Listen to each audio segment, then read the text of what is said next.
Yeah, when they let me out of my cage, at 5 o'clock when it's feeding time for me, I ask them if I can go for a walk, and then I secretly fit in a shoot.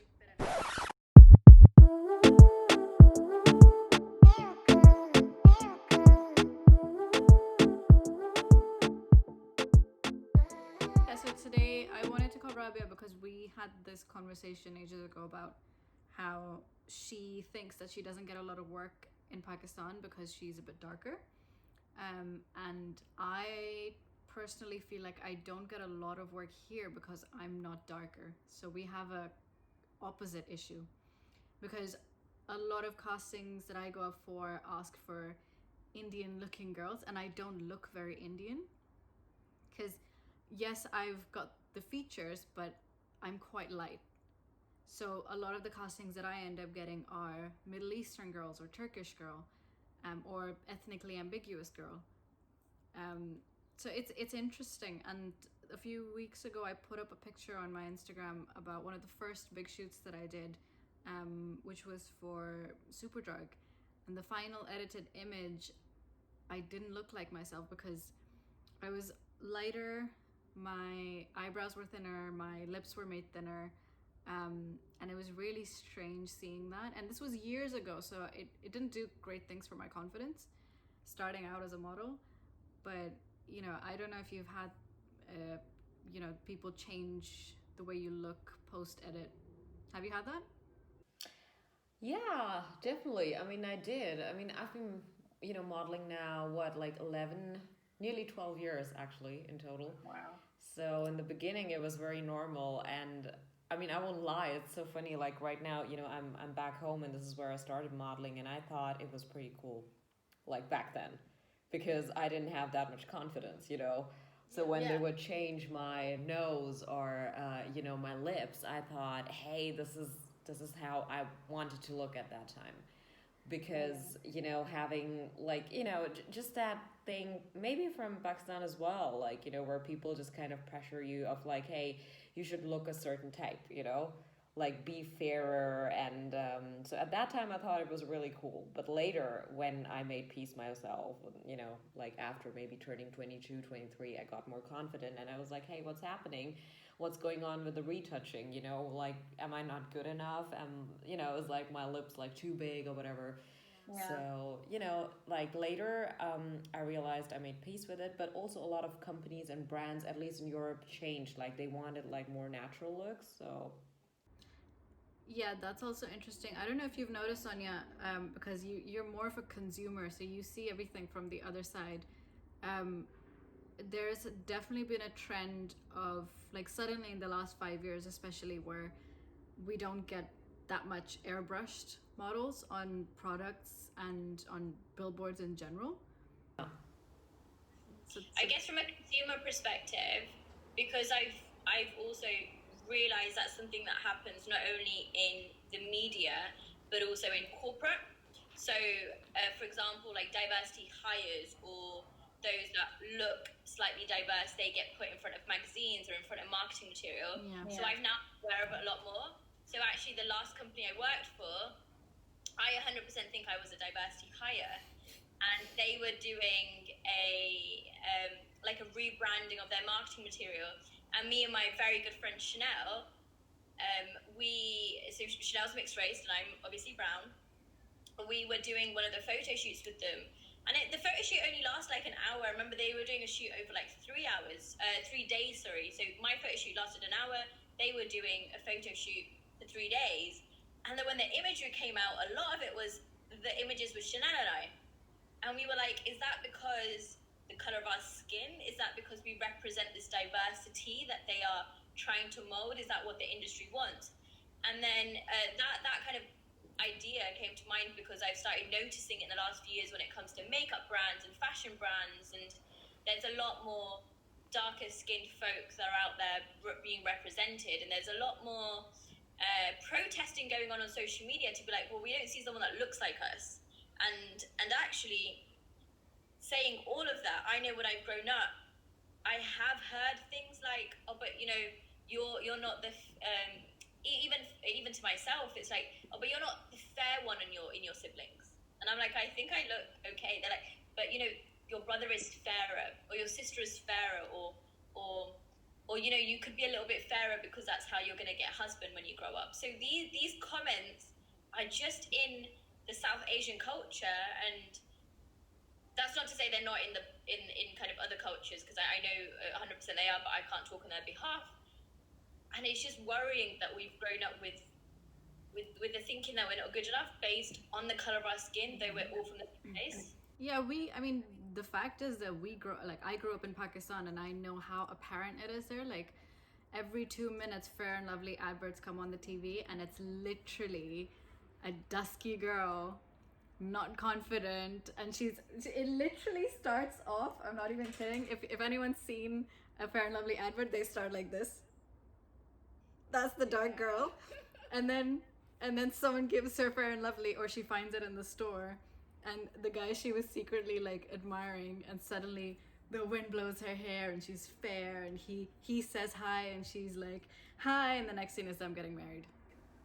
I think there was a very famous ad as well. I think it was Juhi Chawla, like really before she even started becoming like a popular actress. There is this such funny ad where she's like going for her, what do you call it, like Jaye's shopping, Yeah. and she's quite dark, and somebody is like, oh, here's Fair and Lovely, and then she's beautiful and she can buy more Jaye's and all that. Yeah, suddenly she's richer as well. I know, it's just so funny, At least they gave her a husband before she got Fair.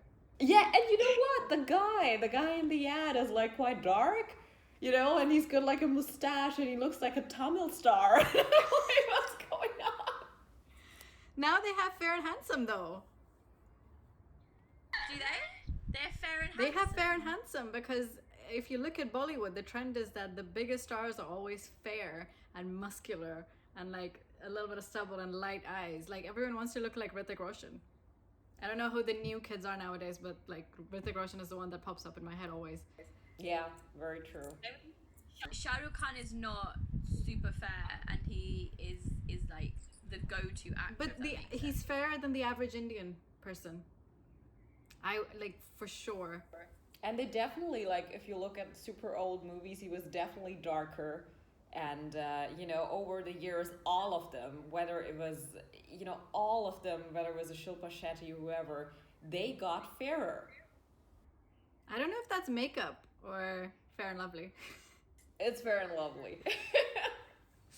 The thing is, when I was getting married, I went to these salons for like a trial, and this one salon in Pakistan was after me to get my skin bleached, and I was like, no, this was 2 years ago, and I was like, absolutely not. I ended up canceling them. I didn't care about my deposit. I was like, I'm not gonna make you do my makeup. I don't care, because 3 times the woman was like, ab bleach kar le thoda sa muh, and I was like, why? And she was like, oh, aapke thode sideburns hai na, and I was like, yeah, I like my sideburns, thank you. What does that mean? I don't understand what bleaching your face means. So it's a facial where there's literally bleach in it, so it lightens they say brighten, so it brightens your skin, and any facial hair that you have, it will turn it blonde, so you can't see it as well, apart from the eyebrows, obviously. So that's what they were suggesting, and a lot of people get them done before they get married. Maybe the reason to look a little bit refreshed and brighter is different, but the fact that it's actually got bleach in it, and it's just really bad for you. Exactly, and most of the products are really like bad quality. They're like, often produced somewhere like in, I don't know, somewhere on black markets and Chinese, and they're very cheap, and they're not good for your skin, probably causing some kind of skin cancer or skin diseases even. So yeah. Reactions and everything. Yeah, definitely. So it's kind of scary. But you guys grew up in a slightly different household than mine. Did anyone ever say to you like, oh, don't go in the sun, rang kharab ho jayega, or anything like that? So never here in Germany, never my parents used to say that, but whenever I used to visit Pakistan, yes, it was always a thing, like don't go in the sun. I was always the darkest as well, because my mother's side, they're all Kashmiri. So they're all very fair, and so it was always a thing why I do look different, and that I am dark. They always used to mock me because of that. which is kind of funny. So my mother always had to stand up and be like, "Oh, my daughter is still pretty," and I felt like not only on me is the pressure, but it's also on her.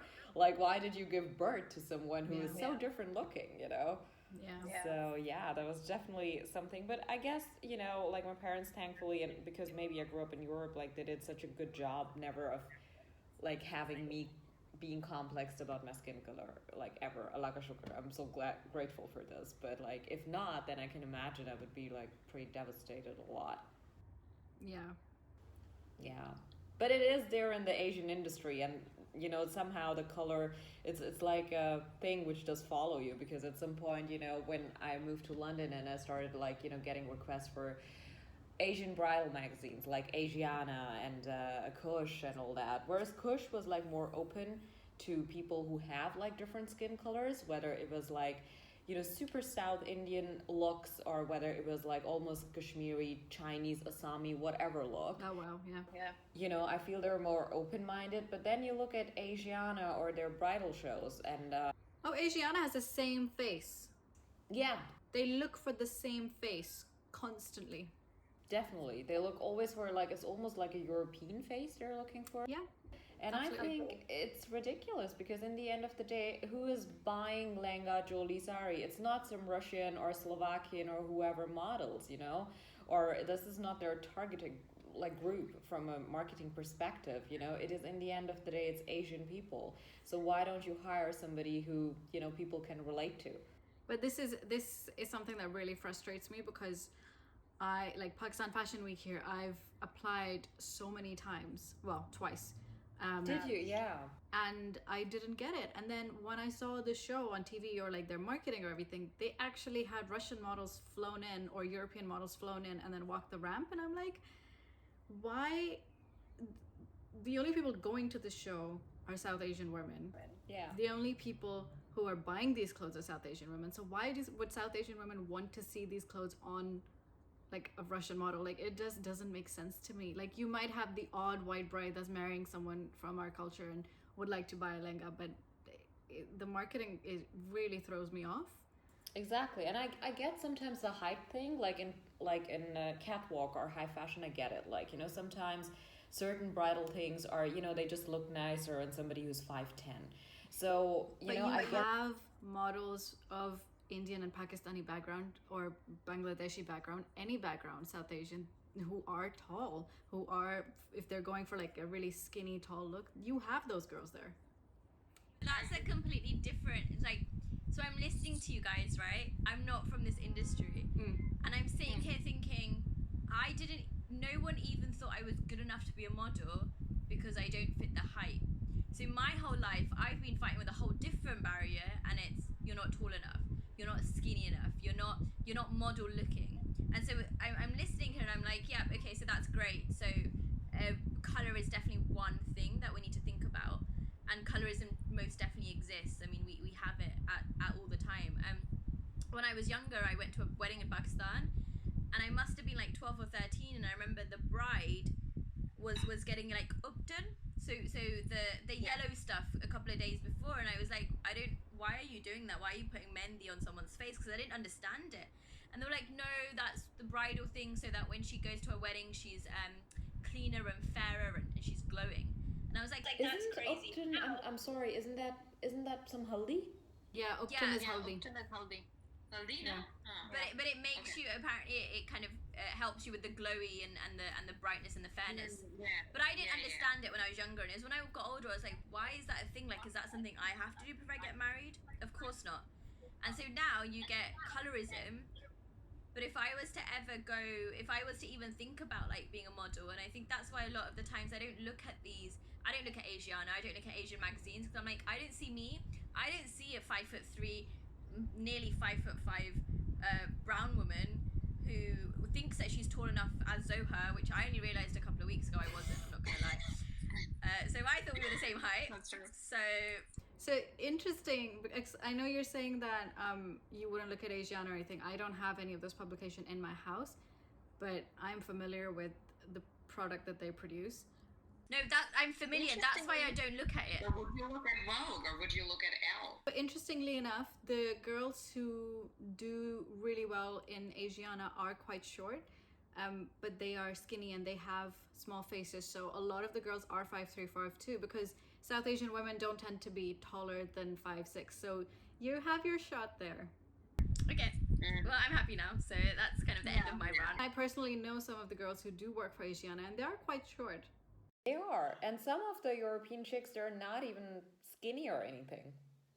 They're not even like, honestly, they don't even have like, it's just like, I mean, certain criteria just usually needs to be fulfilled to be an editorial model. And some of them don't even have the face structure nor the face bones to advertise for beauty. All they have is just white skin, and that's just, to me, like, very interesting. They don't have high cheekbones. They don't have like a symmetry going on. And I'm just shocked. They're just like white.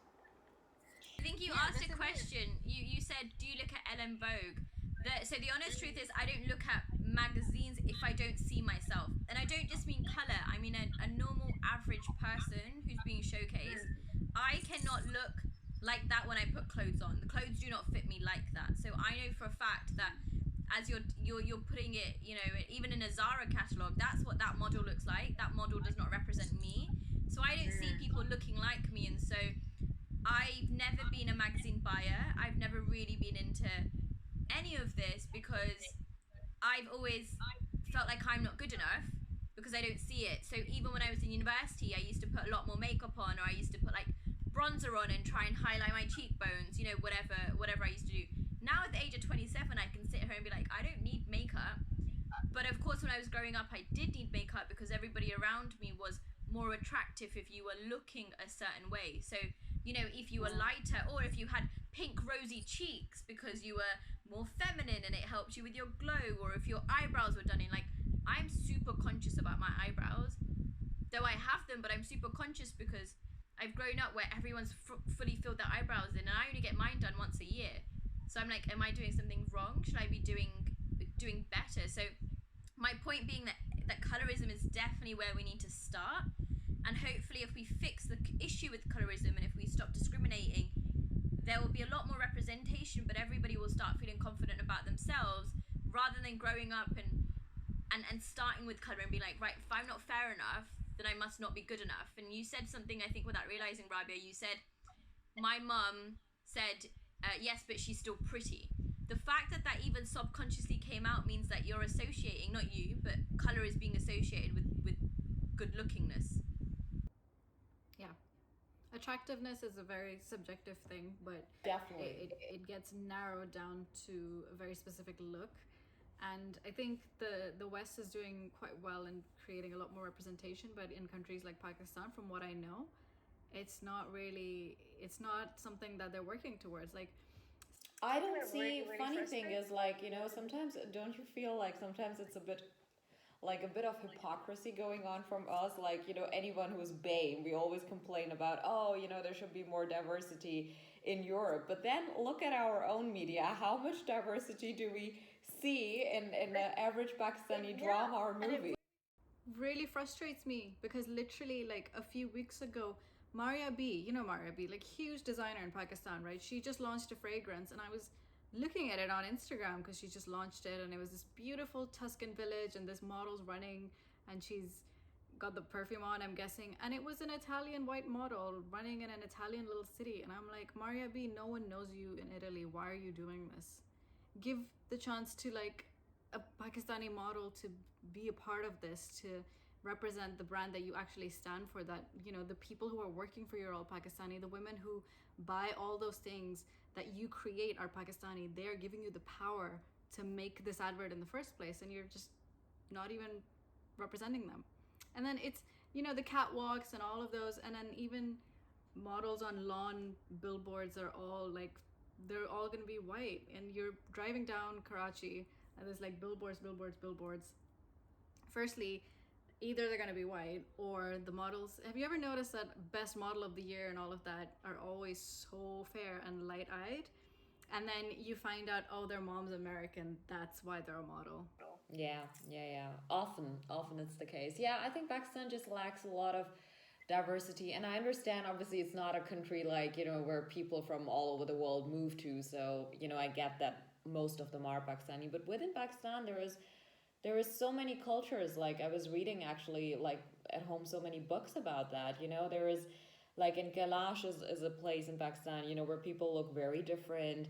Why are never those ethnicities, those tribes, those cultures ever represented in any sort of media? Why are they never discussed? Why is it always one stereotype? And if I compare that with Indian media, then I think that they always show, well, I think since at least 15 years, they've been showing so many different parts of their country, so many different cultures in their songs, where the lead actor or the actors are traveling through those things, and we just unfortunately don't, it's just so sad.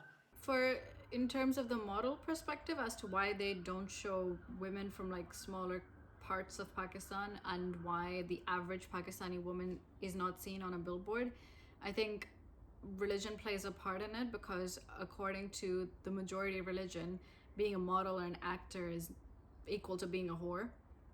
No, I didn't even mean that. I mean, just like, even if let's say they cast a Eastern European girl, but why doesn't she show, let's say, I don't know, tribal looks of Kailash? Because there is an entire, fashion of their own, But it's always like a standard fashion and the, European chick who's representing only that. That's what I was talking about, Okay, yeah, that makes sense. But also that is probably because they only show like modern stuff. So all the big brands and the big designer, they want to look modern, and all the lawn stuff, all the everything, the Pret wear, and they want to be very like forward thinking and different and all of that, because our traditional clothing and everything is equated to being Pindu, and people I know, don't it's so sad celebrate though, it. because there is so many patterns and design and stuff going on there. From Balochistan to up north, it's so different, and I was like, wow.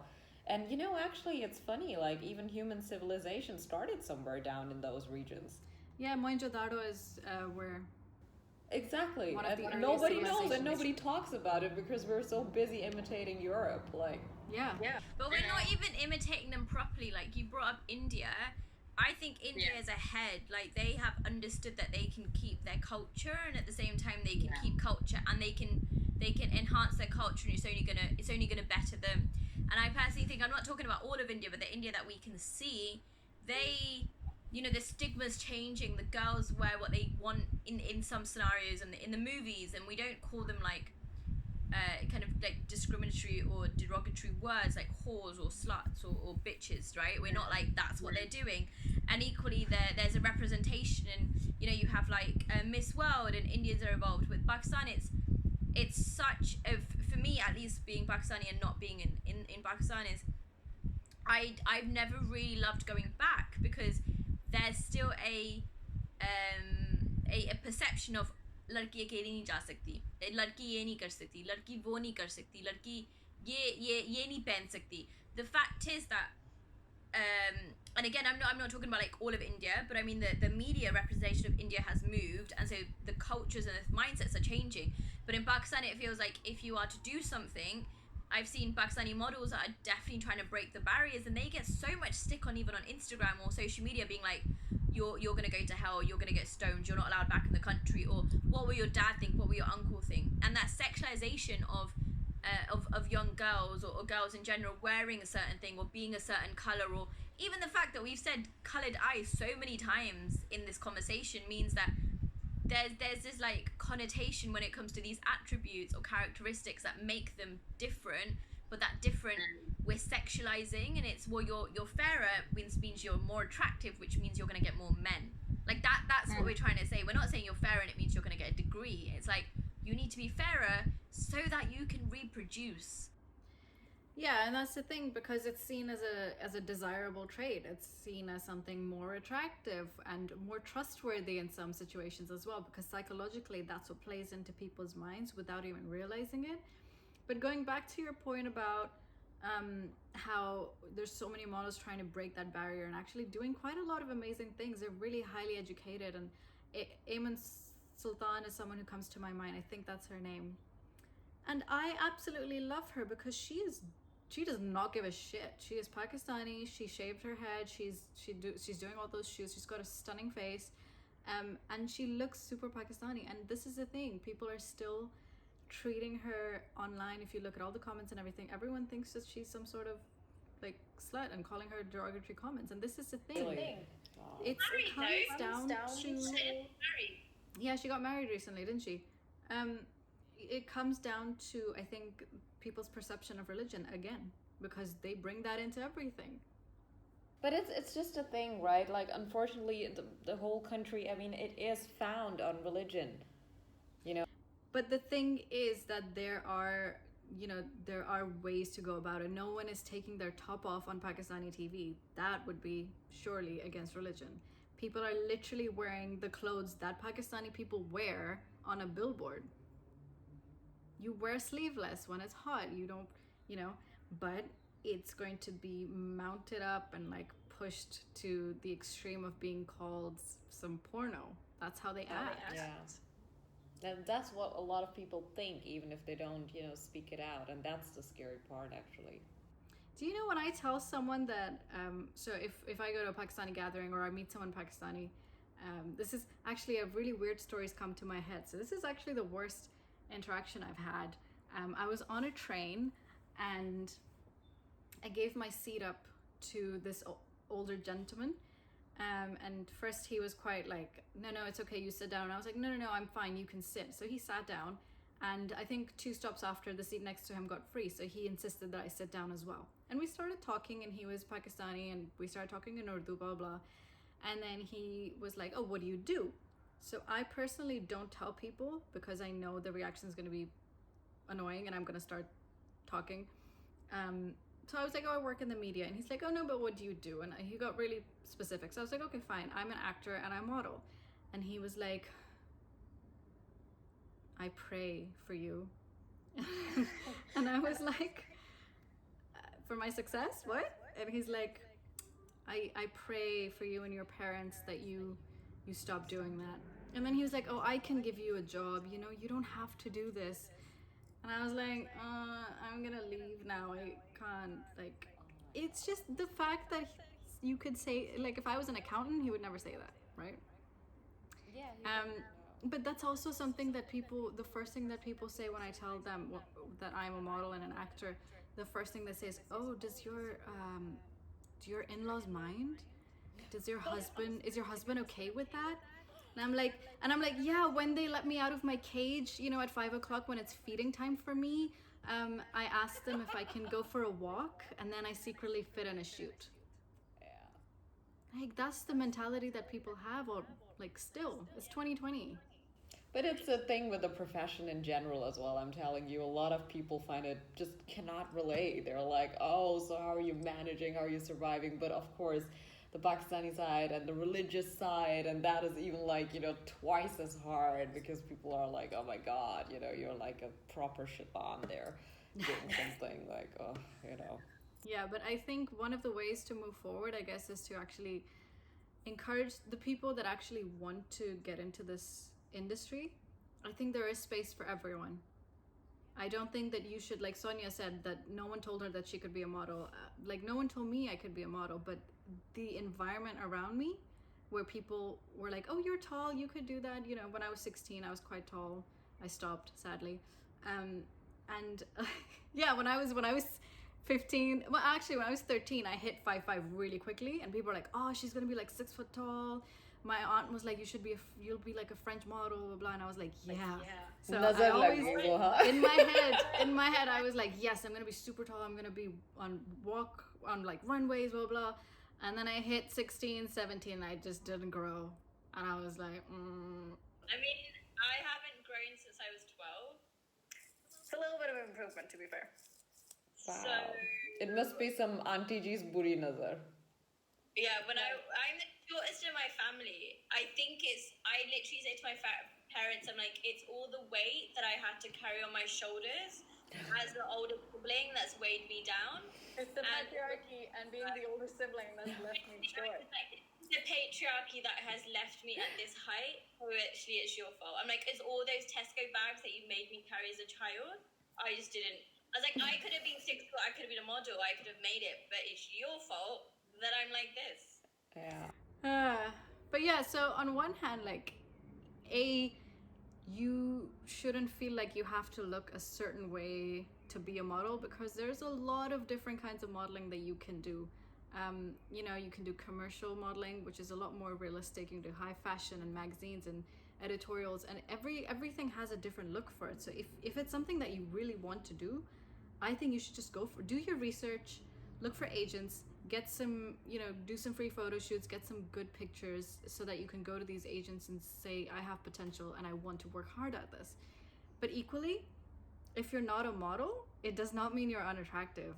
Yeah. You can be a bomb-ass lawyer. And you can Do be you know super what a lot of attractive. people even ask? It's so funny. Like, you know, I do commercial modeling, and, you know, I don't look the 5, 11, 10, whatever either. Yeah, neither do I. Yeah, and people here, oh my God, they're like, how are you a model? You know? I mean, look at people like Ashley Graham, and curve models. I don't like the word curve because they are models.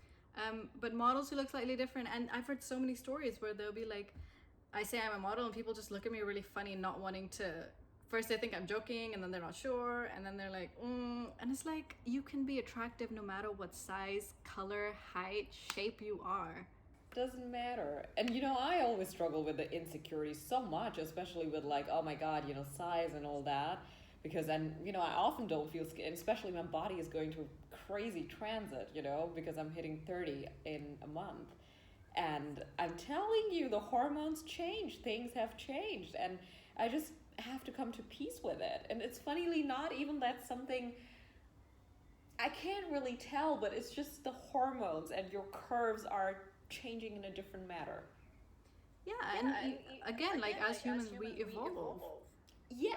You know, It's and like my body is telling me I'm ready to give birth. Like, my breasts are heavier. I don't know why. And, you know, I'm trying my clothes on. I'm like, God damn it, what the hell is going on? This was fitting me perfectly 6 months ago. But again, that's fine as well, because the thing is that if you can be a size 00 and not confident with yourself, and it will show. And you can be a size 24 and be super confident, and it will be amazing. Yeah, That's why as long as humans are humans, there will be modeling for any shapes, and because there is enough women going to, you know, different phases, pregnant, hormones, whatever, like plus size. There is so much, like, and especially the UK is so diverse. Like, I think never ever you know, you can't identify with a certain standard and then you're not beautiful enough, you know. No, I think like everyone is beautiful in their own way, and if modeling is something that you want to do, if acting is something that you want to do your research and go and do it. At least try. Definitely. Hey guys, this is Zoha. Thank you so much for listening to me and my boss babe co-host Sonia. You can slide into our DMs at any time with your questions and feedback on Twitter and Instagram. We are at LKKG Podcast, or you can email us on lkkgpodcast@gmail.com.